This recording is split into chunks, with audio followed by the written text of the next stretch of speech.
they went until they finished, and then they went again. And it looks like we might be having another round here of this, so that'll be exciting. Any thoughts? I know Blair's got the fight coming up, so any takeaways about what you would like to see him work on in this next round? Definitely, staying safe after he gets the takedown, making sure his head's in a good spot where he's not going to get choked out with the guillotine or anything else, because he's got the strength, he's got the athleticism to be able to take people down and control them there. I just want to make sure you stay safe. Makes sense. Makes perfect sense. And we'll keep a lookout. I was going to ask you something, but then the moment kind of escaped, and I don't know if I can articulate it without the visual. So I'm going to keep an eye out for a certain position and ask you for your insight when it comes back. But here we are, the next round of Blair versus Gates Cook. Blair goes for the takedown here. Use the cage. Cage is our friend, Gates. Cage is our friend. Keep that knee tight to the cage. So we hear Braden telling Gates the cage is our friend. Can you enlighten some of the audience here about what that means when you're in this position, how the cage is your friend? Absolutely. So if you ever get taken down, you can walk up the cage with your shoulder blades. You can push into it with your left or right shoulder and use it as like a post, and definitely help you to keep your balance up while they're trying to weigh you down to the mat and you're trying to stand up. It's just another thing that's not moving that you can kind of rely on. That makes sense. And We stop moving when we die. now, so I see Blair's setting up a head and arm choke right now. If he can pass his guard, then he's going to get really tight. But he lost it. I need a shrimp. Get that knee in there. Give me a shrimp. looks like he's trying to get his arm there under Gates' right arm. Over, and this is where the ground and pound would be coming, right? Yeah, a lot of submissions are opened up too when she gets somebody on full mount, and now he's getting his back. So if you were in Blair's position, what would you be looking to do here? Would you be looking for the sub? Definitely like an armbar or guillotine, because armbar is good on top or on the back, so you have it both positions, and then if you're on their back, you can do a rear naked choke. Now we see Gates has his arms connected there. Again, for any of our newer viewers, what does he do in that for? Why does he need to keep those arms together? He's trying to defend against potential head and arm chokes and other chokes where he can mobilize one of his arms, which would be one of the fulcrum points to choke him. So he's trying to immobilize it so it's not going to be on his neck or on his carotid. Sort of the same thing when we see in MMA when somebody's got you, when they're mounted, and you just keep pulling the head to the chest, right? You keep their head to your chest. They can't really do as much, right. keeping or like control. When people get in the head and arm, they do that answer the phone motion where they put their arm up, and it just helps create that little extra space. Sometimes it's a little tiny bit, small amount of space that makes the world of a difference. Right, especially late in a round, right? If you're in like, I might not get out of this position, but I can survive it until the bell, that. Right. I'm sure an inch goes a long way in a situation like that. So that brings us to the next portion of our show. So there were our gauntlets. We saw Benson, we saw Blair, saw Gates, Sniper Cook in there. I think that was a great display of stamina and just the different variations of the MMA game. What are your thoughts on that, Grant, on the gauntlets before we move on? I mean, they basically were all fighting people that had advantages on them, and they were going more rounds than they needed to in the fight, so they all displayed more heart than they're going to be necessarily expected to in their fight. So I think that's a huge, huge plus. That's what makes these gauntlets so important, because you get to get the hard stuff out of the way, and then you walk into your fight and you win easy, Absolutely. Yeah, we were just talking about that on Wednesday on Carnage Unleashed and some of our fighter interviews. Yeah, absolutely. That I assume the goal is to train so much, get enough cardio in that you've got gas left in the tank, right? You never want to get to a point where in that final round and you don't have it, right? You'd rather work that much harder in the preparation. So that way you have that. Like you can never have too much gas in the tank, I guess is what I'm trying to say. These gauntlets are especially nice because they're done with a crowd, and the ones I had to do back in the day, they weren't actually in front of a crowd, and they were done during practice times. This is at nighttime whenever you'll be fighting, so it's a really nice simulation, That's a great point, yeah. Yeah, that's one thing, I fought last time at like 10 o'clock at night, and usually I'm in bed by then, you know what I mean? Right. So it's just something you got to get used to, but this is definitely something that helps. And we've got some boxing, by the way, coming up here. So we have Isaiah Keeler versus Jeffrey Montgomery in two 2-minute rounds of amateur boxing action. One of my other favorite parts about these charity events is getting boxing in the octagon. Yeah, it's so cool, isn't it? With the cage and everything, no ropes. I had a kickboxing match here, and I threw a spinning back fist, and my arm got caught in the ropes. That wouldn't happen in the cage. Oh, yeah, absolutely. Wow, these two young men are really going at it, just kind of letting the leather fly, looking to impress the crowd here. Yeah, absolutely. I've trained with Isaiah, both kickboxing and Brazilian Jiu-Jitsu, and he's definitely a good training partner, so I expect nothing less of him. Yeah, both fighters focused on the upstairs. Let's see if we get some eye level switch. Oh, nice left there. I love seeing that. I know it's just a charity event, but I love that instinct, right? Of we saw him just kind of close in right there.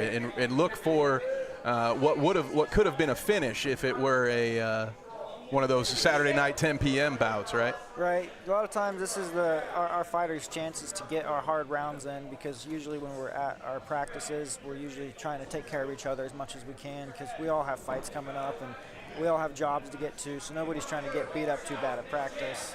Yeah, it's totally fair. Yeah, you wouldn't want to you don't want to send anybody home broken and bruised to go back to work the next day. So it's great. And also I think for some of these fighters, and this is an experience I'll never have, so I'll need you to fill me in, but if you've never fought in front of a crowd, I feel like this probably kind of helps maybe soothe any nerves you might have. Yeah, at least it's a crowd. You got people here. It's a pretty good crowd here tonight at Venue 18. So yeah, I think you had mentioned that before, having those gauntlets in front of a crowd. It's probably a little bit, you can get a little bit of an energy boost, right, when there's an audience? It's priceless, in my opinion, to be able to have this, as opposed to, just going out there for your first time and experiencing it for your first fight.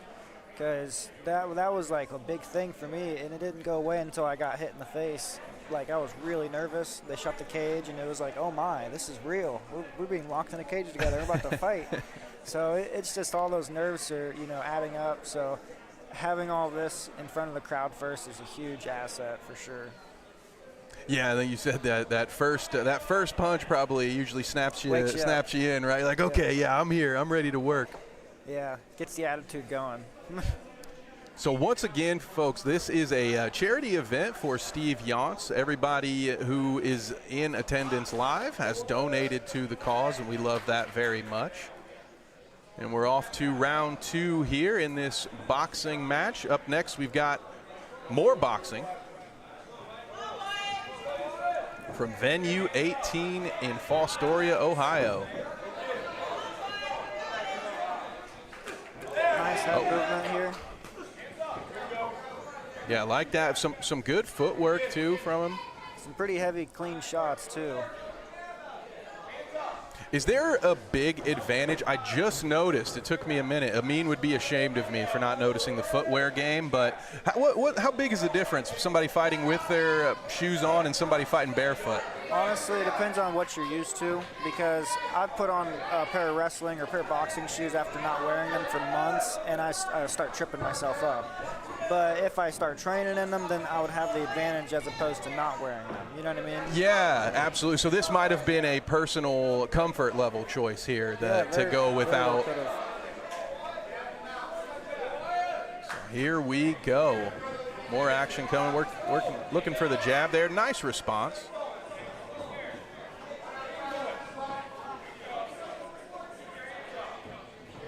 So at this level, when you're looking at young fighters, some of the stuff you're looking at, right, is the footwork, the head movement. What are some other things that you're looking for, or that you would look to see young fighters like this improve upon their game?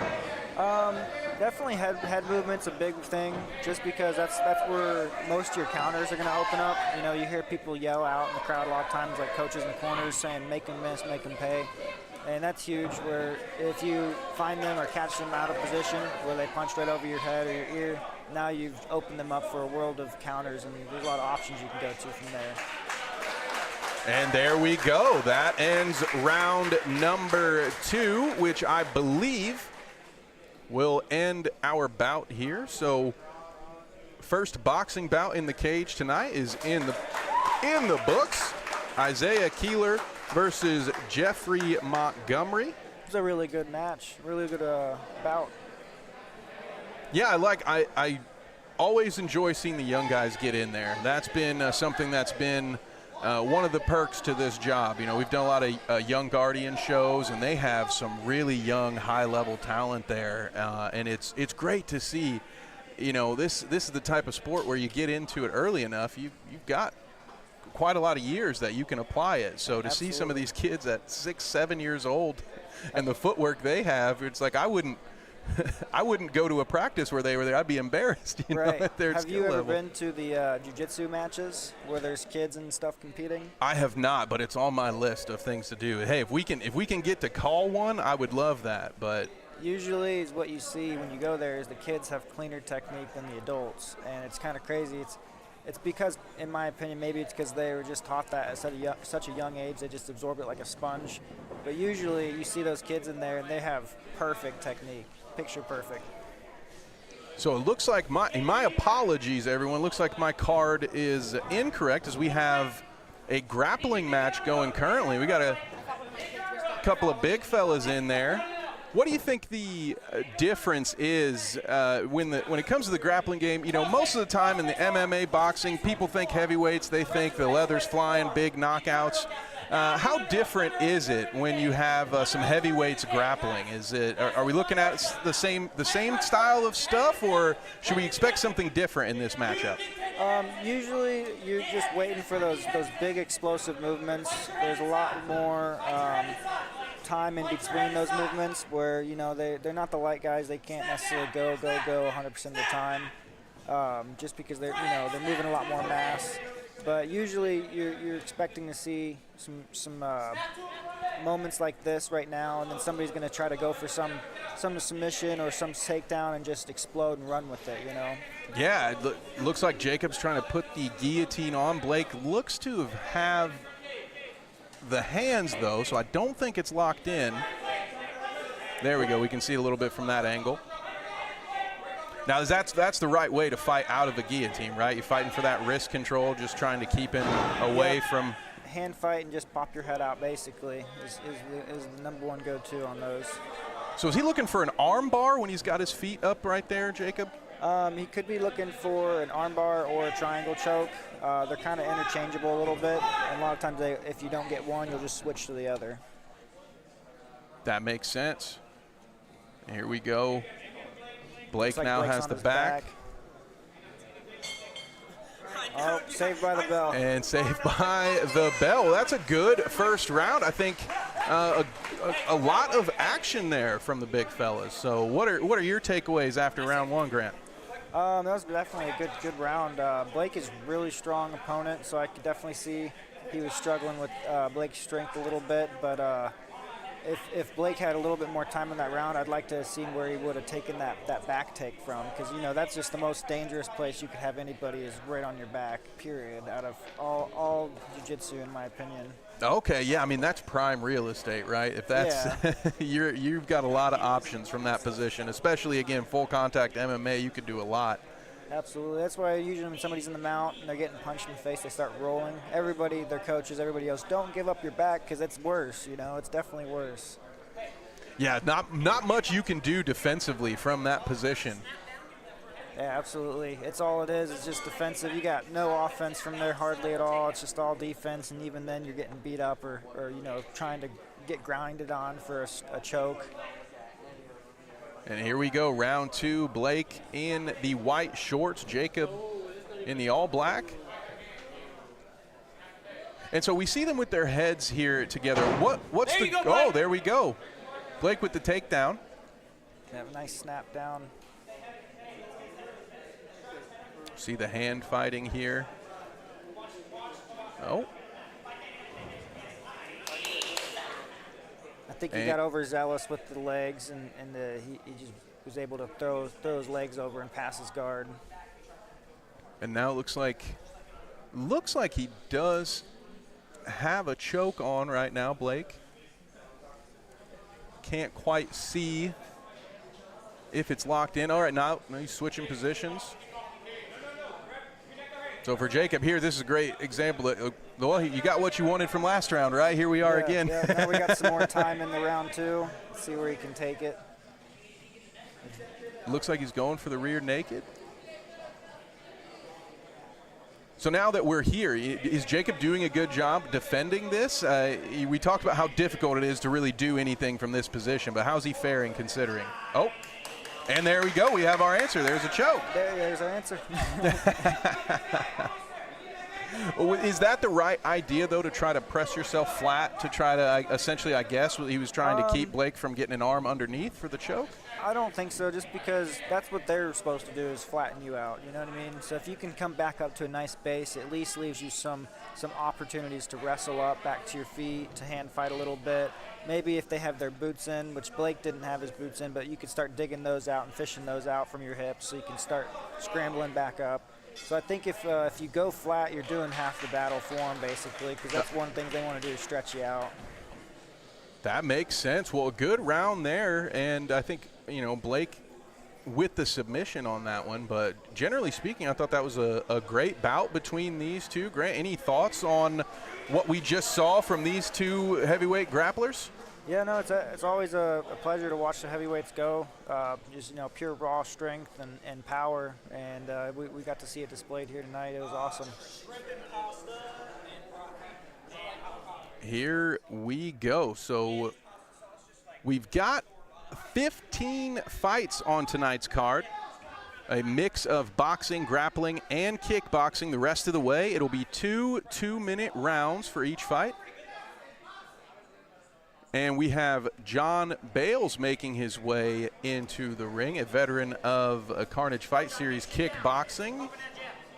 I've actually kickboxed Jonathan in the Katsudo event, and he's a really tough opponent for sure. Oh yeah, one of the toughest I've seen. He fought in our tournament when we had that, and anybody who participated in that, you guys already have my respect because I just have to sit here and talk about this stuff. But it was an additional level to see that, sort of in line with the Gauntlet like we saw earlier. Like when you have to fight twice or maybe 3 times in the same night. And stuff too. It's incredible. So yeah, he's a real warrior. Yeah, absolutely. His son is a real warrior too. It just must be in the blood, That's right. Yeah, that's right. I forgot that his son trains as well.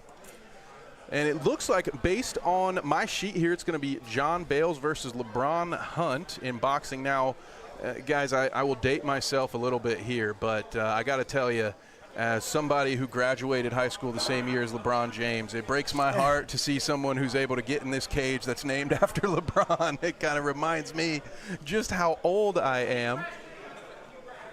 Yeah, this will be a new one for me. I don't think I've seen any LeBron's work at all here. I'm also coming back to it after a long break too, so he could have been in there when I wasn't in. And we'll see here 2 2-minute rounds of boxing. This will also be new for me on the LeBron side. Be my first time watching him fight, so definitely a size difference we see here. Which is good. I know John has the experience, but for the younger fighter like LeBron, you want to be in those situations, right? Oh, he looks like he's hitting heavy too. I think that size is helping him. Oh yeah, slugging.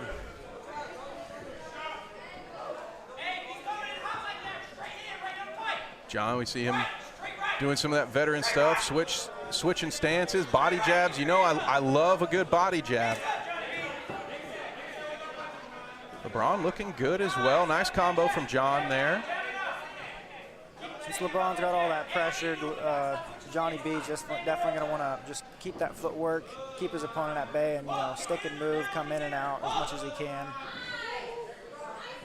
John Bales, of course, in the white shorts. LeBron in the black trunks. Nice. Like the head move. Yeah, John doing, looks like what you said, sticking and moving.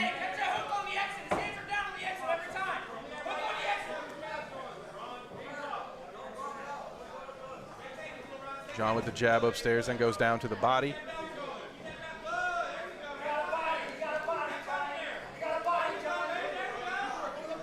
I like some of the combos I've seen both fighters throw as well. Yeah, absolutely. Especially from the switching stances of Jonathan. Keeps you really thinking about what your opponent's throwing. Yeah, I love, when you can do that, and I'm sure it takes a lot of time and practice to get efficient at stance switching like that, but to do it, mid-combo or to use it to change your angles for another combo, it's got to be helpful for you when you get into that live action. Yeah, absolutely. You can turn your jab into a straight in a matter of a step, And so far, lots of volume, too. These guys are not hesitating. There we go. A lot of punches for a 2-minute round. You could see at the end of the round there, LeBron took a big, deep breath. I think that the intensity is starting to catch up with him, and we have a whole nother round here, so we'll see how much he can recover in that break. Yeah, that's part of the downside, I guess, to starting out with that burst of energy, or, we talk about that with fighters a lot. Sometimes you have that adrenaline dump, right. And sometimes it happens for guys before they've gotten into the octagon. Oh, yeah. Sometimes it happens in those first 30 seconds where you're just like, I'm gonna knock this guy out, and then the next thing you got 6 more minutes to fight. So yeah, we'll see how he is able to recover, but yeah, that's got to be a big challenge, right, to kind of keep yourself regulated early on in a fight. Obviously everyone would love to end fights in 20 seconds, but yeah, how difficult is that to kind of, in your mind, you want to give it your all, but you also kind of want to keep some gas in the tank, right? How do you sort of, you're live, you got people trying to hit you. How do you sort of regulate that? Is it just sort of instinct because of all the gauntlets and all the sparring that you do before you get into the ring? I mean, I want to say, the experience makes you want to stop doing that as much, but then you have guys in the UFC like Jorge Masvidal that just sprints right at his opponent and throws flying knees, and so like we have it in the highest level where people just want to try to finish it ASAP. And I think, in my opinion, I try to not try to look for that stuff. If it comes, it comes. But you just try to catch them as much as you can at a good pace. You don't want to kill yourself. Yeah, because I mean, at the end of the day, if it goes the full length and you've got more in the tank in every round after the first round, that's definitely to your advantage, right? A win is a win. I know most coaches would say don't ever put it in the judge's hands, but it's definitely got its advantages for you to be the fresher fighter. Right, but a 20-30 second knockout is awesome, Yeah, that's the highlight. That'll get you on the YouTube shorts and get you on TikTok. Absolutely. I think that was an incidental. I don't believe that was a knockdown. Maybe he stepped on a foot. Yeah, I think it was a bit of a slip up there. Yeah, best thing about quick fights is there's not a lot of footage for your opponents to do film study on you too. That's a good point too, yeah. These two very active. John has had good head movement, good ability to avoid the punches, so I like that idea by LeBron to kind of get him in the corner, right? He's been, it's hard to avoid the punches once you're in that situation.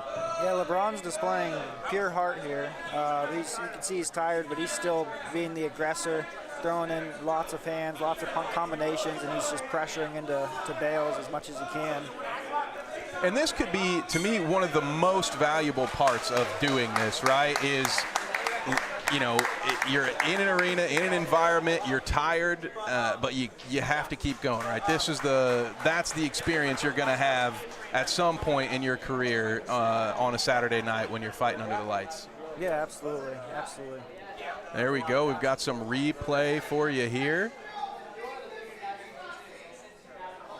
Love seeing that, by the way. I love seeing the features being added. So bear with us, gang, if anything looks choppy, but man, Speaking of a 19-second knockout, Bryson Jones had a 19-second knockout his last MMA fight. This guy who just stepped in, he's very talented, so this one should be nice and entertaining. Yeah, this one will be a great one. We've got James Gibson and Bryson Jones. This is one that I had circled on my card when it came through. I bet. I would have too. These guys both, I've had the luxury of watching them each fight a few times now at this point, and yeah, this one is one I'm like, hey, can we maybe rebook this one down the line on a Carnage card? Absolutely. So here we go. Looks like we are closing in on the halfway point here. So we'll have Grant here with us for a couple more fights. Thank you again for hanging out with us and talking us through this action. Yeah, no problem. It's been my pleasure. It's my first time doing anything like this, but it's definitely fun to share my knowledge and show you what I'm seeing. Nice Superman there. Hey, well, I will say this: you're welcome back anytime. I've had a lot of fun here learning from you. And we'll see what else we can learn through in these next couple fights. Yeah, absolutely. I'm always down to help out the Carnage team, whether it's building the cage, tearing down, doing commentating, anything like that. I'm down for it. Oh, nice combo there from Bryson. Bryson in the white gloves, James Gibson with the black gloves and shin guards.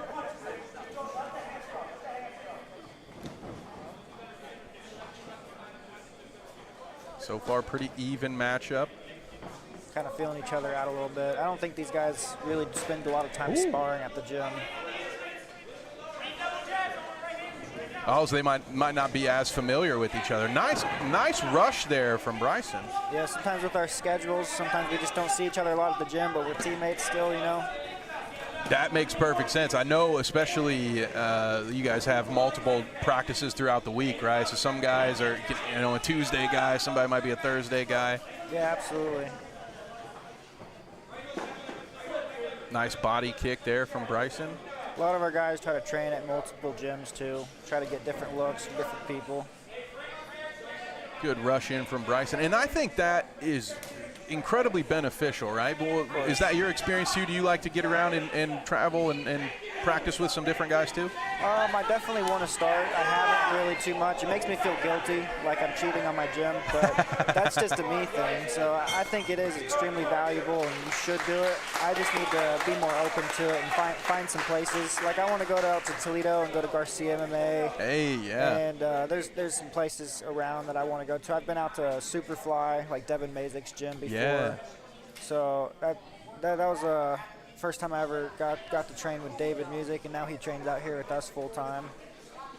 Yeah, the Nuke. Haven't seen him in a while, but he's got some very heavy hands. He's earned that nickname. Yeah, he was my first bout back off the couch, getting me back into training. He was my charity event kickboxing guy, and then we grappled as well. We put on a nice show. That's a tough welcome. Yeah. Well, it was good though. Speaking of good, I think this was a very good first round. I know, Bryson, there's a great shot there that he landed on James. Yeah, Couple nice of them. southpaw left hook. A nice first round. Some good exchange there. You see James got one in, so it has not been one-sided by any means. I would say I do like what I've seen from Bryson a lot in that first round. He gets another straight through. Yeah, he's very, very, very clean with his technique. Gibson is just wild, and he's ready for the brawl, basically. So he's trying to bait him into that a little bit more. I feel like you hear the cornerman of Gibson giving him some tough love. Nice body kick to end that combo from Bryson.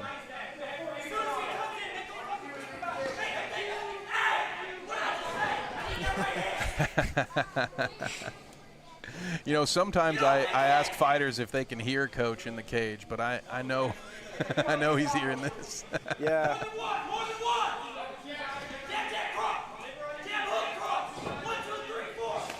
The only downside is your opponent can hear it too, right? Yeah, right.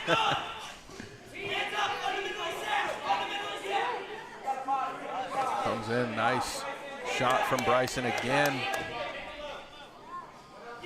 Like seeing the mix of kicks in as well.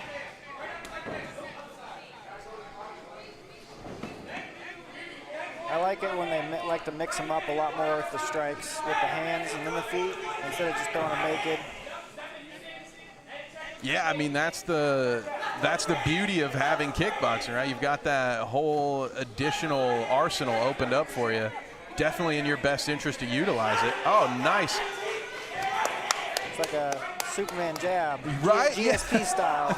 All right, that short Superman has been there for Bryson tonight.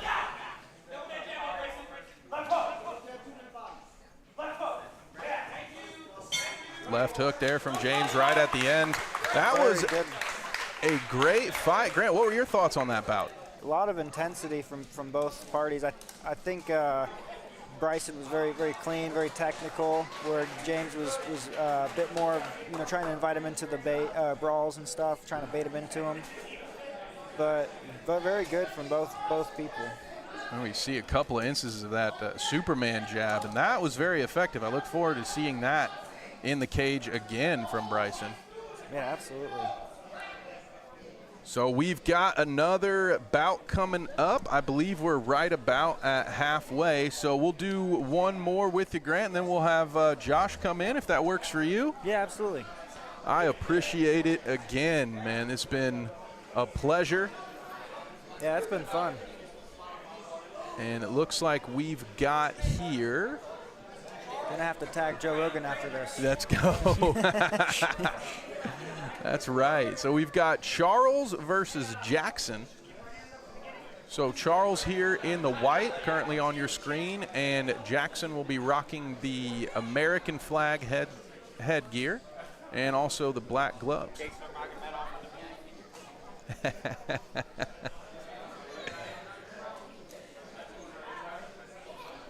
And so we've got boxing, grappling, and kickboxing still on the card tonight. Here we go. A couple of youth boxers. Always love seeing this. Absolutely. Do you like how they mix it up, or would you like to see it all at once and then switch to the next segment?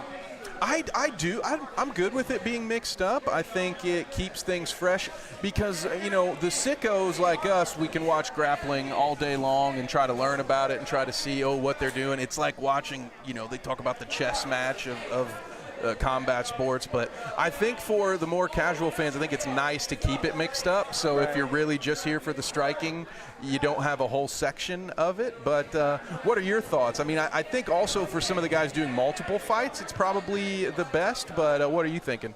I think it's probably best to have it this way. Otherwise, like you said, you might have it might be kind of empty until the striking starts. You know what I mean? Or Yeah. you might have people leave once the grappling starts. And it's just like when you go to World Jiu-Jitsu tournaments and stuff, it's Nice. the same thing where there's just there's more competitors than there are spectators a lot of times, you know what I mean? Yeah, that's fair. It's really underappreciated. Not a lot of people understand what they're looking at. They just see two people on the ground squeezing each other, and they don't understand that the whole dynamics of what's going on. So having the experience helps make it more entertaining and interesting. Absolutely. And you know what? There has been some good striking here in this round. I've really liked what we've seen from Jackson here. Me too. He's got a really nice jab, staying really long with it, and he's basically able to get it going anywhere against his opponent. It's some pretty high-level stuff there, like the uppercut when Charles has his head covered but his face down. Like, that is stuff we call for it. Amin calls for it all the time on cards when we're doing boxing. He's like, the uppercut's there, it's there. So to see somebody this young finding it, I also like how he's been in a defensive shell and come out of it and thrown a left body hook. Like that, to me, that's stuff that I don't often see that. You don't see it every day with the younger fighters, right? It just shows me that you've got a little seasoning. You've definitely been in the gym working on this stuff. Yeah, absolutely. Yeah, a lot of times you notice the uppercuts there once you're throwing a lot of hooks and the hooks aren't landing. If the hooks aren't landing, the uppercut's probably the next thing to go to. Armin's he's a veteran though. I love training with him, and anytime I've ever watched him fight, he's always been that dog, you know. Absolutely. So we've got another round here between Charles and Jackson. So we've got we'll see a little bit more here going in. What would your thoughts be for Charles here in white going into this next round? What would you like to see from him? A little bit less docile, probably more aggressive. I think he's wanting to make him miss, make him pay with the head movement, but I think he's having a little hard time with it. Maybe if he just tried to, put the pressure on him just a little bit more, it might open up that opportunity some for the counters. That makes sense. I mean, sometimes the best defense can be some good offense, right? You want to keep them off balance. Yeah, absolutely. I do see he's working the jab.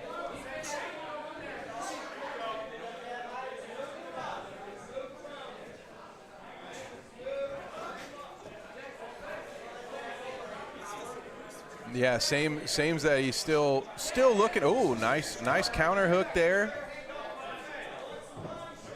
Seems like Charles, yeah, still looking to maybe try to be a counter puncher. There we go. Great footwork to get out of it and come back, though. I love that. Very crisp. Pretty heavy combination. You could hear it.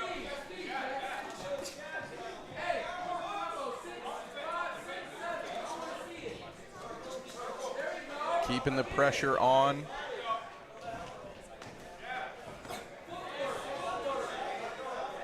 Really picking his spots here. Finds the body on that last one.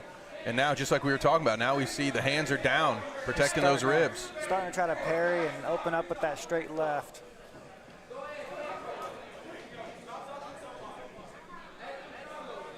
Now, what are your thoughts for Charles, when you don't want to drop your head too much to avoid, right? Is that something he should look for? Yeah, absolutely. Technically, it's illegal in boxing if you go below their belt, is what I understand. If your head drops below the belt, then they can call you for it. And yeah, there's obviously uppercuts and stuff, but yeah, you don't want to go too crazy with it, but at the same time, you want to just get out of the way of the hook as you're trying to slip a hook. Probably right about belly level.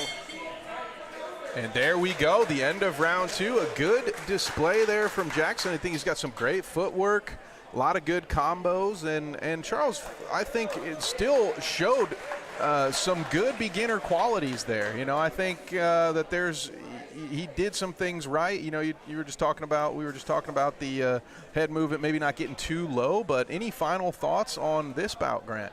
If he just mix it up a little bit, with between being the one who's aggressing forward and pushing forward and the one who's trying to counter, I think he would have found a little bit more success. But yeah, like you said, overall he's looking great for a beginner, and I think he's got a bright future ahead of him.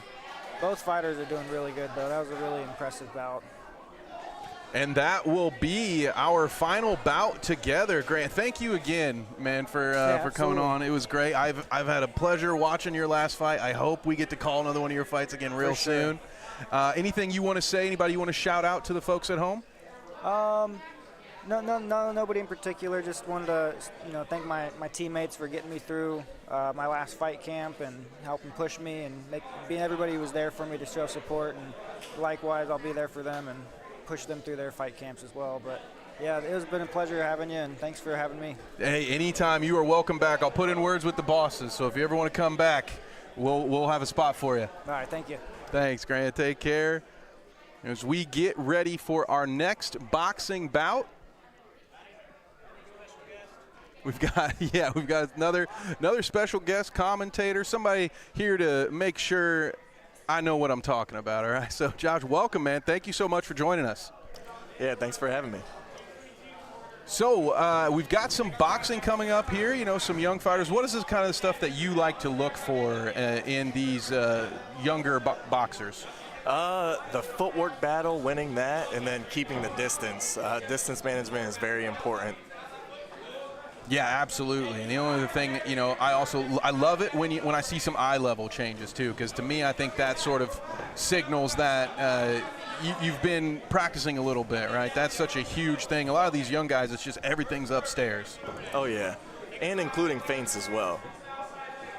Absolutely, yeah, that kind of stuff. Once you get into the feints and the stance switches and stuff, then that's like, all right, you've had days where you're just working on your feet.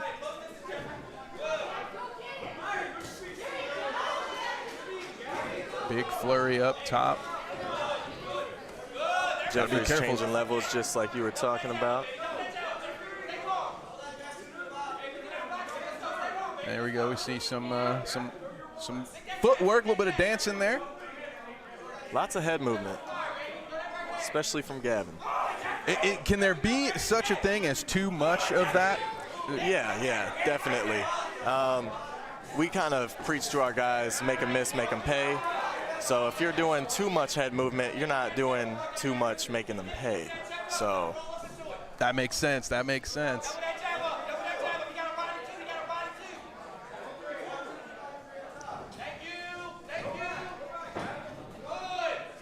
Nice flurry there. Pretty well defended. I'm not sure how many of those landed clean. but keeping the pressure on here. It's definitely a fast-paced bout. Yeah, we're getting a lot of action here. Love that. With there being 2 2-minute rounds, does that give you sort of a little bit more freedom to feel like I'm gonna go faster? You know, are you less worried about trying to hold anything back for the second round when you're fighting in these events? Truly, it depends on your cardio and your experience. So typically, the guys that are not as experienced, they tend to blow their gas tank very early. But as we see here, these guys are not worried about their gas tanks at all. Yeah, they're just in each other's face, and I hope that we'll see the same here in the second round. We've seen that a few times before, too, where you have this first round, and it's an absolute war, and then in the second round, it's like, okay, we're both still standing. We might have to pace ourselves a little bit, but normally there's a third round in those situations, so I doubt we'll see that here. Fighters touch gloves and right back into it.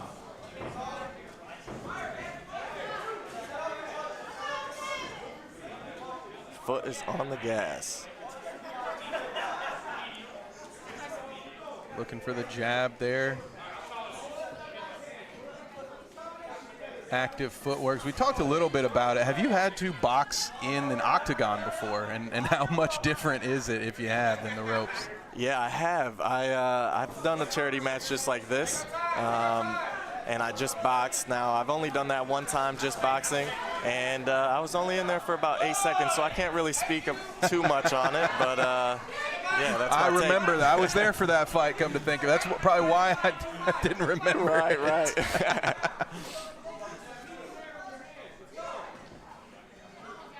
Settling down here a little bit. A lot different in the octagon than in the ring. You can really cut them off in the ring, but in the octagon, they can keep circling. So that's the biggest difference. Yeah, good point. You know, no cornering anybody to post in this situation. Nice counter on his way out there. Going to have a brief pause to adjust the equipment. Once again, charity event for Steve Yonts coming to you live from Fostoria, Ohio, venue 18. If you guys are enjoying this and you want free fights every night, please make sure you subscribe to this YouTube channel. Just like you were talking about right there, just a little bit easier to escape danger in that moment. Oh yeah, definitely. I like that, starting with the low jab. Nice shot, nice response. Okay, well, there we go. 2 rounds in the books. That is our bout. Josh, what are your thoughts on this one? Yeah, definitely a high-paced fight here, and Gavin was trying to hold the distance and find that range management. Jeffrey just sending a flurry the entire time, just walking down, but very good footwork from both fighters. Yeah, they seem like they both have a good base for going forward, right? I expect that they'll both be real tough competitors when we see them fighting in upcoming cards. Definitely, and they were southpaw and orthodox as well, so that's another thing to take into account. So it looks like here we have Bryce versus Bryson. Yep. Both experienced guys at wrestling and grappling as a whole. And Bryson looked good in that striking match earlier. Oh yeah, not too long ago. Sometimes it takes a little bit longer to recover from those, but it looks like he's fully recovered right now. Well, we were talking with Grant earlier. Nice, the guillotine choke right there. I shouldn't step on that. Very impressive from Bryson, but Grant was saying you would want to do the striking first, right? Do you agree with that? You want to, if you have to do both in the same night, you'd rather strike first? Definitely. It's really easy to gas out your legs or your arms when grappling, and then that translates poorly into striking. So you don't want to have your hands at your hip or your legs being dead while you're in there. Yeah, I think some of our production crew can relate to that a little bit. After you hold a camera for 4 hours, your car keys, you feel like you're about to drop them. Nice takedown there. So from this position with Bryce, we see he's got Bryson's head there up against the chest. What is he looking to do to get out of this situation? So Bryce, it looks like he's trying to attack from bottom. As now he can go into a triangle and then transition to an arm bar, but now he's fighting up to his feet, getting taken back down. Good work there from Bryson to get him back down. Like you said, looked like he was almost back up and out. Oh, that's impressive. Going for the arm bar. Does he? Looks like he might. Oh, wow, he's got it. Yep. Wow. Now he's going back into that triangle, and it's a scramble. That was impressive from each fighter there. And they're back on their feet. So when the guys are touching heads like that, we've seen that in every grappling match so far. What are you looking to do? Is the goal to get inside and get underneath the other guy's head, or are you trying to grab him and move his neck and head into a position? 'Cause what are we looking to do there? It really depends on your position. You always want to win the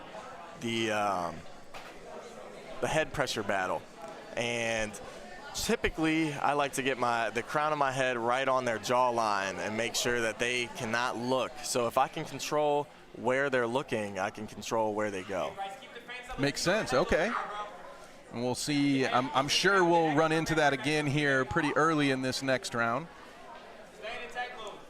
Head pressure is huge in grappling. It can change the outcome of a takedown and make sure that you stay on your feet as well. And before we get into this next round, any thoughts for Bryce, who we've got pictured here, on what you'd like to see him do in this next round? I'd like to see him take a little bit more feints, feint the shot, get some reactions, and then hopefully get him down. We'll see if that goes. Bryson immediately going for the takedown here. He has a leg. Good job wrestling up by Bryce. Yeah, doing a good job of not getting taken down here, and there it is. Bryson slides in the full mount. And this is where the ground and pound would be coming if we were fighting on a Saturday night, yes, right? right here would be brutal. So we see guys fighting for the legs too. We see Bryson's got them both hooked. Again, what is the reason for that when you're in this position? Yeah, so there's a lot of ways that you can get out of being mounted, and one of them is using your legs to kind of have your legs as hands. So using one of the legs to kind of pry the other leg off and get into half guard. So that's one way of transitioning. So by controlling those legs with the hooks, that negates that. And so it just keeps them right there until you're ready to make your next move. Exactly. Another big part is hipping in, making sure you put a lot of pressure on them as well, which Bryson's doing a good job at. Looks like he's trying to fight for a head and arm here. Yeah, these two seem pretty well matched in this situation. Lots of struggles here to get a submission applied.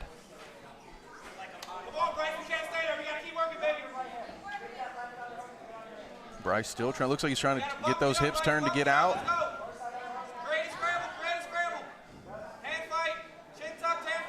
Bryson's looking for control.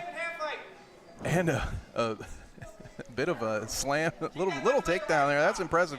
With the head in one arm and the leg in the other arm, that looked like something I'd watch on Monday night. You know, it looked like a wrestling move there. It's a little pro res for you. What an incredible grappling bout that was. Any thoughts on this one before we wrap this fight up? Yeah, they were doing a good job pushing the pace on that. Grappling can be very tiring. Bryce did a great job scrambling. Bryson just kept the pressure and kept that control for a majority of the fight, or the grappling match, rather. Been a good night for Bryson Jones so far. Two good performances, one in grappling, one in striking. So I'm sure he's going to love reviewing the tape when he gets back. So now we have Dominic Hernandez taking on Austin Roberts in a grappling match. Have you worked with either of these guys? I know they're a little bit smaller than you are. But have you had an experience with either of these guys? Yeah, I've recently boxed Dominic, just sparring, light sparring. Now Austin, I've worked with him, grappling, kickboxing. We actually grappled the same day that I boxed Dominic here. Okay, a lot of, oh, nice, and we are immediately right into it. That hand fighting we've been talking about a lot tonight. Yeah, when we're here, Austin wants to be either all the way in or all the way out. Dominic's looking to have the least amount of space possible so he can work his submissions. There's really hand fighting for control here. And there, oh, Austin slips out. Great work there.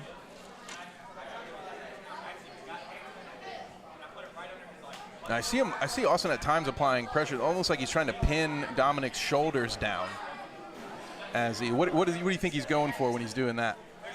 So he can go for arm bars, but he has to peel out of that his guard, Dominic's guard. So that's my number one thing that I'm looking to do when I'm in someone's guard is getting out of it. So transitioning, peeling down his legs with one of my elbows, but right now it looks like he's a little bit worried about the triangle attempts. But now here we go, he gets into side control. Now he's in full mount. There we see those leg hooks again.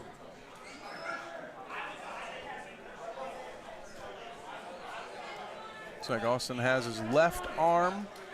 Looks like he's getting that head and arm or trying to work it. Dominic is answering the phone, doing a great job at defending it. Now he's getting over side control. That's where it starts to get tight. We see him walking off the cage there. Dominic's following, doing a great job defending. And that'll do it for the first round. A very well contested first round there. What are your thoughts? Yeah, I think these guys are equally matched currently. But given the control time, I would say Austin was getting the better of Dominic in that round. Now, we needed Austin, if he wanted to look for that submission, he has to kind of worry less about the submissions that Dominic is looking for. Now, we want him to be, coherent of those, and the same for Dominic. So a lot of hand fighting. Now Dominic could have started sliding his legs up, incorporating his legs, get that to be a bigger worry. But so far, equally matched. Yeah, very, very tight first round, and we'll see if there's any separation between these two in that next round. Still have a couple more kickboxing and boxing events, as well as more grappling to go, so don't go anywhere, folks.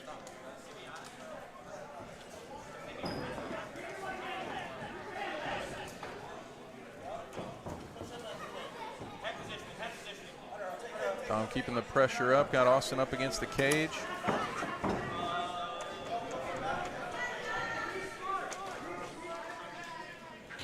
Fighting for that head control.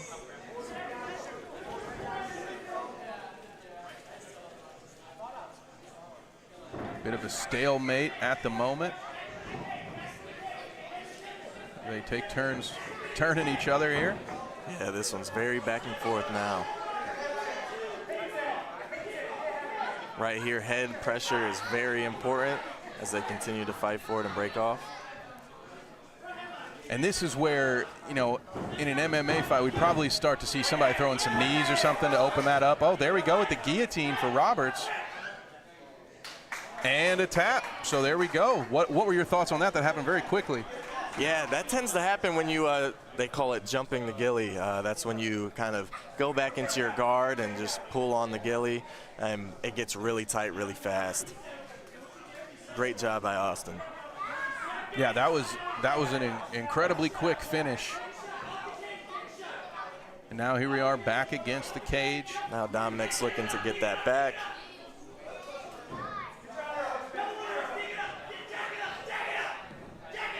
So he's got hook. Oh, had hooks under the arms. Gotta look out for another guillotine there. No, he's out. Now we see Dom here. He was getting wide and it looked like he was leaning up against the cage, but Robert's able to get through nonetheless. And there is the final bell for that one. 2 rounds in the book, so this one is all set. Of course, Austin gets the guillotine submission. Any final thoughts on that grappling bout? Yeah, I think overall they did a pretty good job. What I'd like to see more is a lot more head pressure and kind of a lot more feints as well. Neither of them really feinted the takedowns. They kind of just went straight for it. So that's how Austin was able to get that guillotine very easily, especially when you're shooting with your head down. So just a couple more tweaks and they'll be right there. And we are following that grappling matchup with a rematch here. So we were going to have Bryson Jones taking on James Gibson this time in grappling. This was a nice kickboxing match, forgive me, before. So we'll see who has the advantage here. Bryson getting a lot of work in tonight. Going through his own gauntlet, so to speak.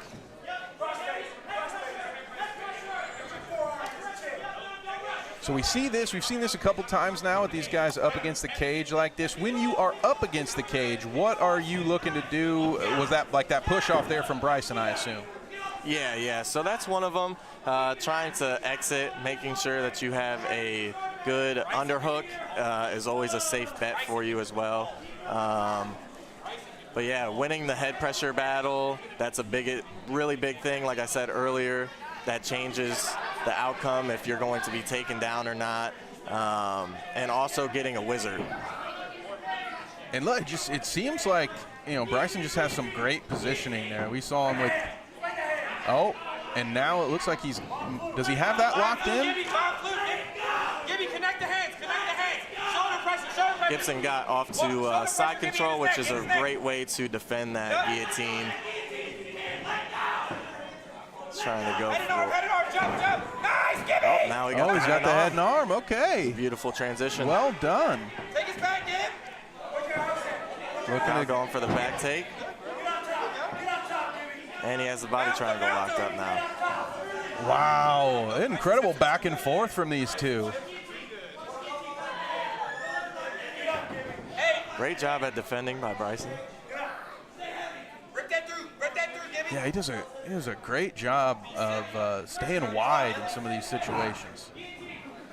Yeah, he has a background in wrestling. I know he wrestled back in high school, so he has a good amount of experience when it comes to grappling.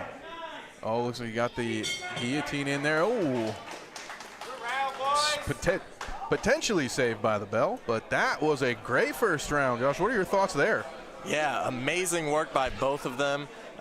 Great transitions, and they're really chaining a lot of things together, which is more of a higher level thing to do. So beautiful job by both guys, and I'm looking forward to this next round. I love that move we just saw in the instant replay with Bryson using one foot to kick off the cage and then immediately turns and shoots for his own takedown.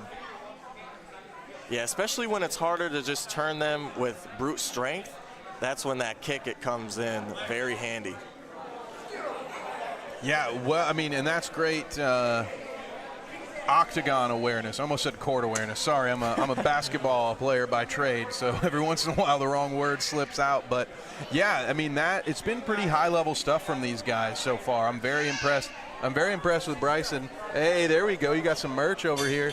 And as you may have heard through the mic, that's we got Gates and Sniper Cook over here by us, and he was saying Bryson can do it all. And so far from what I've seen, well, first of all, I'm not going to be the one to argue with Gates at any point in time. So I've seen what he can do with a guillotine. So, but no, I would tend to agree with him. Bryson looking great tonight, but James absolutely holding his own. He's looking great in this grappling.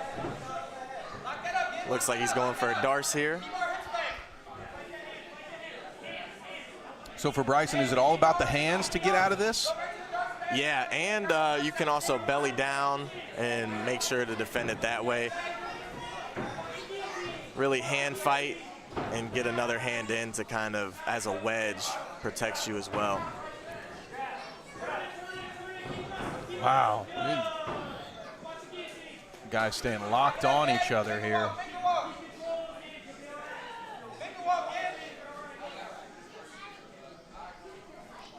Neither fighter given much. See, that is perfect placement of your head pressure right into the jaw. There we go. Bryson takes his back now. Oh, that. Looking to get a hook in. And there's a sub. Well done from Bryson. So walk us through that one. How was he able to pull that off? Yeah, so he eventually took his time, got to his back, and then got one hook in, but he didn't even need both hooks. He actually, it looked like Gibson just gave him his neck, and he got the rear naked choke. Gibson going back for a single leg here. Again, we've talked about Bryson's defense tonight. Another good example of it. That's a good job chaining that together, getting the takedown. Right at the end, too, on the bell. You know, we've called enough fights at this point to know something like that in those final 10 seconds, that could be a decider. Oh, yeah.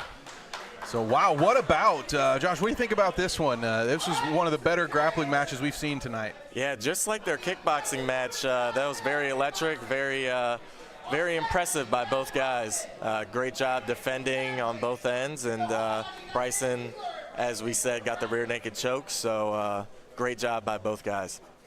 And now we have Bryce taking on John Bale. So both of these guys have been pulling some double duty tonight. One of the other things that I love about these charity events is you get to see, even though not only is it a little bit of everything, but you get to see guys step in and do multiple things. So more kickboxing here from John. We'll see what Bryce has to offer.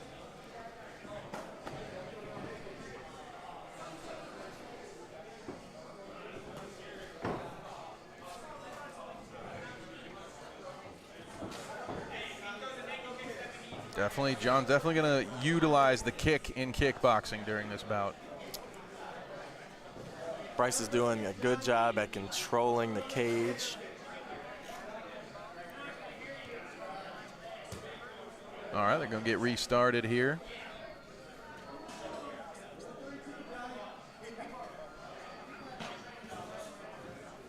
I like the answer from John there to come in immediately following the attack with a combo of his own. Yeah, especially when you're going to kick, you're only on one foot, so you're kind of unbalanced. So that's a great way to kind of put the pressure back onto the opponent. Nice, from John there. He had a spin kick, had a Superman. He's got pretty good form tonight. Yeah, mixing some high-level things in there. Bryce doing a good job though. He's evaded most of it or parried. Nice head movement there.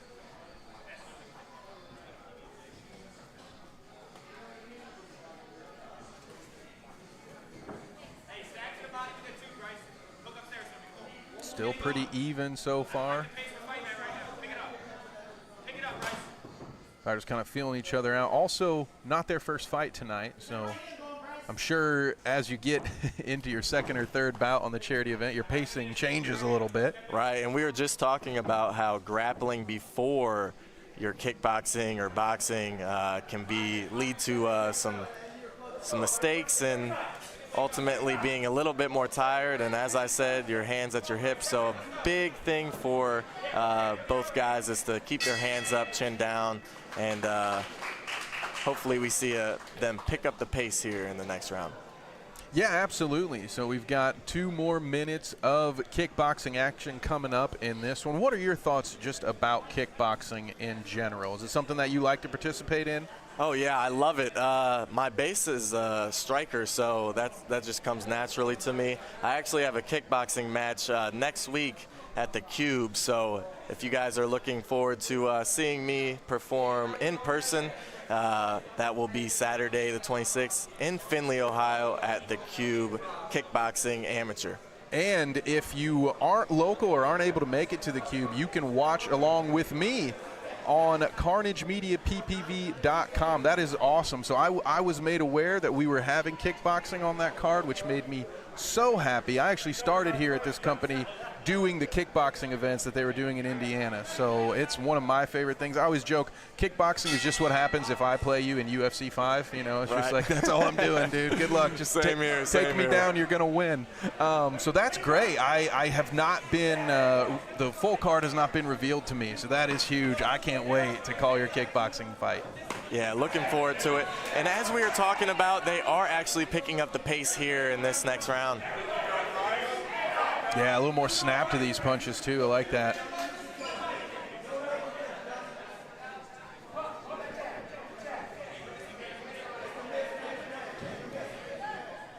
Good job by Bryce to recover. John was ready once he had that back turn. He jumped in for the kill.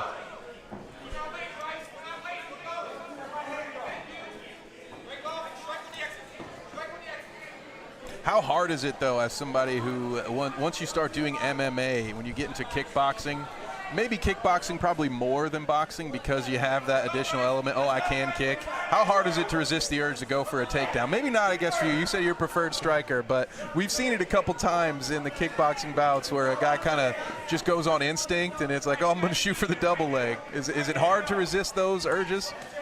Personally, for me, not at all. But for some guys, if they get hit pretty hard, they kind of go into an instinct mode. And if they are seasoned wrestlers, they kind of like to go and try to snatch you up. So they'll go into a clinch. But for most times, it's not too difficult. We do a pretty good job at compartmentalizing all of that. So not too hard at all. John doing a great job here. And Bryce had just previously done something real nice. He caught one of John's kicks and followed it up, but since then it's like that woke something up in Bales because he has been relentless keeping the pressure on here. Yeah, that's a big thing too. So just as you can weaponize your wrestling or your striking, maybe even judo, your grappling, things of that nature, you can also weaponize your cardio, and it looks like John Bales has a great gas tank, and he showed it off here. Yeah, he did. Great job by him. Bryce did put a nice combo together there at the end. Oh, okay. I think we have a 2-round, sort of a mini gauntlet here, it looks like. So Faith Nichols going to be grappling. And I think what I heard announced was that she's going to have one opponent in the first round and somebody else in the second round. We'll keep an eye out for that. Faith, also a Carnage Media veteran. You can check her previous fights out on our YouTube channel. Actually, in the top 3. She's got one of our most viewed fights of all time, so don't miss that. Go check it out. And we've got a couple more bouts coming up here, almost to our main event.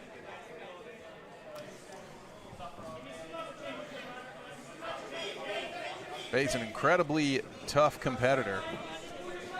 I look forward to, it's been a while since I've had an opportunity to call one of her fights.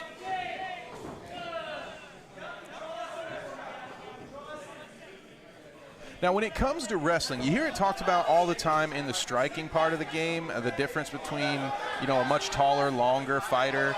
Outside of, you know, maybe like a guillotine, obviously if you got longer arms, that will help you out. How much of a difference is it in size advantage when it comes to grappling? Does the shorter fighter have the advantage at that point, or is it still sort of the longer you are, the better off you are?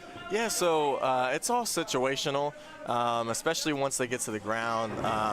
The height doesn't necessarily matter now. The length of their limbs, like their arms and the legs, that can be a huge factor, especially when it comes to grappling.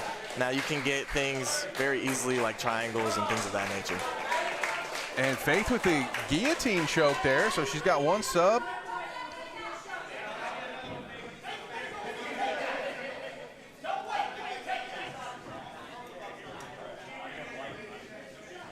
Looks like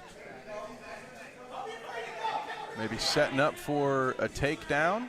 And there's some of those feints you were talking about previously, right? Exactly. Get them thinking, and then when they're not expecting it, kind of go for it. And there we have him going for a guillotine here. And that will tie it up. They both have one guillotine now. How tough is it, and what would you do? I've seen a few of those. You know, actually Gates comes to mind when I think about like a standing guillotine finish. He had one of those not too long ago. So when you're in that situation and somebody's up against the cage, how do you get out of that guillotine? Or is it something that the only way to avoid it is just to not get in it? So there's a few ways once you get put in it, but once it gets really tight and if it's wrapped around your neck entirely and you don't have your chin kind of tucked, it can be very difficult to get out of. Now, one way you can is kind of controlling their hips so they can't hip in and make it as tight. You can go for a high crotch and kind of go for a takedown there as well. Shooting one of your arms over their shoulder, that also helps. And lastly, trying to just hand fight. That's probably the most important thing, and trying to get a hand in there as a wedge to kind of protect your neck. And we'll see if we wind up with another guillotine finish here. And it looks like Faith has one locked in.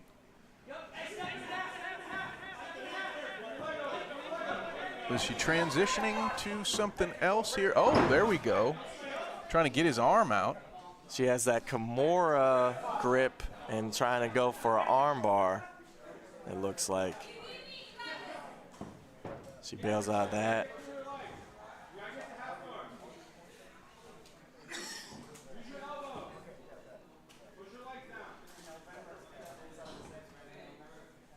Both fighters still interlocked here.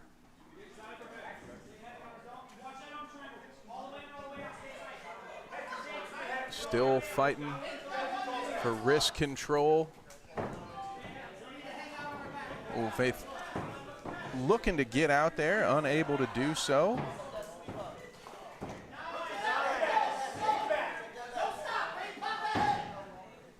And she's got one of his legs.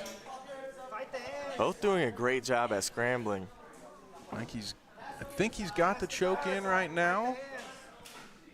He has one arm in, and he bails on it.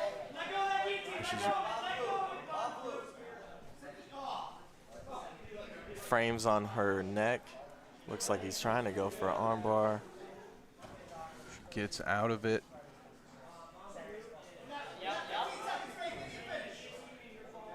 Coach calling for the finish. We'll see if we get one. Now she's going for the head and arm. It's getting tight.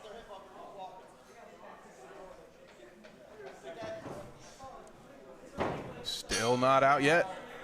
And maybe saved by the bell on that one. That was another hard-fought round. What are your thoughts on that second matchup?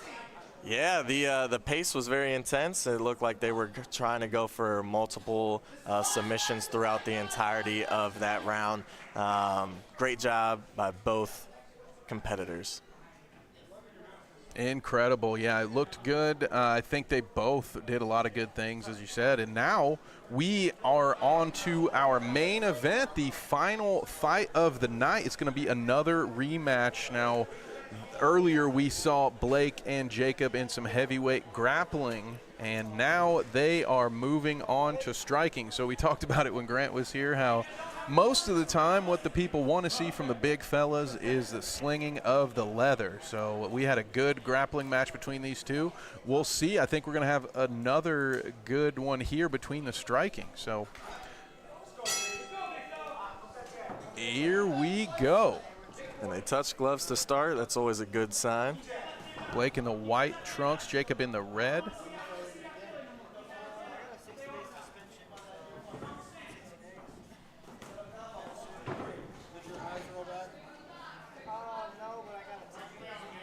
maybe a little bit like we talked about before with some of the clinching there.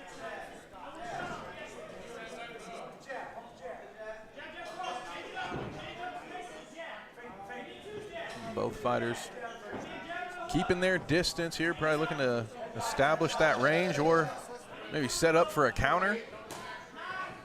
Nice strike on the exit. Love that. That's something. I'm sure that's something that coaches call for all the time, right? You always got to leave one on your way out.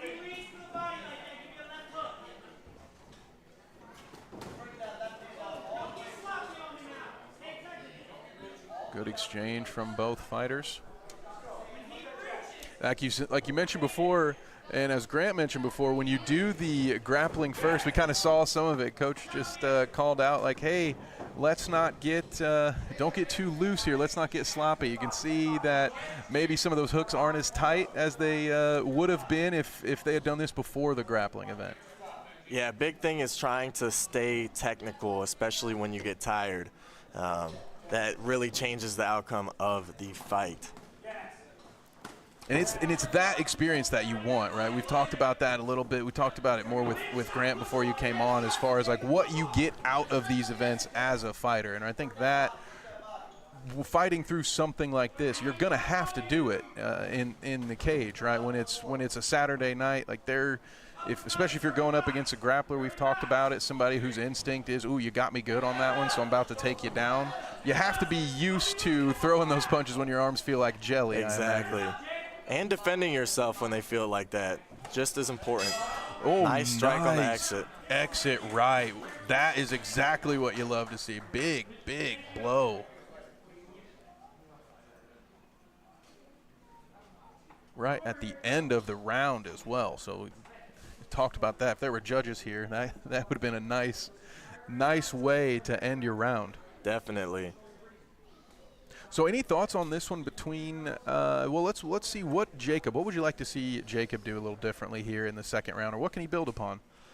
I believe if he just establishes his range a little bit better, throwing a few more jabs and then following them up with a right hand and then maybe a hook directly after, kind of just putting his combos together. Now they both did a great job at striking on the exit, both got one clean hit when they did that, so especially when they clinch, I'd like to see both of them start doing that a little bit more as well, and dirty box. We'll see if that's what we get here. Final round of the night. See if the big guys let the leather fly for our final 2 minutes. Getting some of that. There we go. Just what you called for. Oh, love the level change. Now they're dirty boxing. Get a clean break here.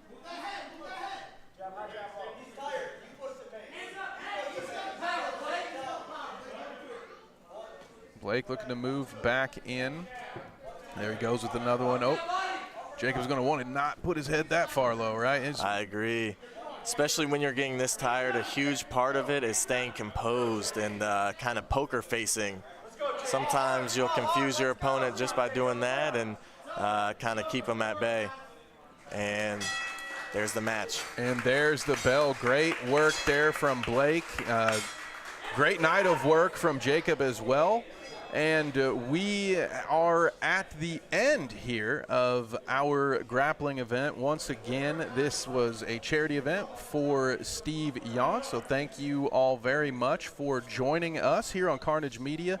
We've got a big boxing and kickboxing event next Saturday, July 26th at the Cube, so go check that out. If you can't join us locally and live, join us right there on CarnageMediaPPV.com. Josh, thank you so much for joining me at the desk tonight. Any shout-outs, anybody you want to give a good word to on our way out? Yeah, just shout out to my team. They all did a great job tonight competing. And, just hopefully you guys come out and watch that kickboxing match that I'll be competing in next week. And my great friend, I call him my brother, Dylan Budka, will be performing, headlining that show as well. So come out. It'll be a great night of fights, and you'll see the Carnage Media team out there as well. That's right. We'll be there. And if you want to get prepped for next Saturday, go watch our last 2 weeks of interviews. We've interviewed Dylan and his opponent for the main event, Sherman Williams. We've also interviewed our co-mains. Thank you guys for covering the show. Carnage Media is one of the most awesome pay-per-view promotions I have ever seen in my entire life. If you guys don't tune in, you're crazy. Thank you. And that was Braden Benson, CFS champ in his own right. Guys, once again, thank you so much. Carnage Media, don't forget to subscribe for free fights every night. For Josh, I'm Kev, and everyone at the Carnage Media crew, we thank you. We will see you next time.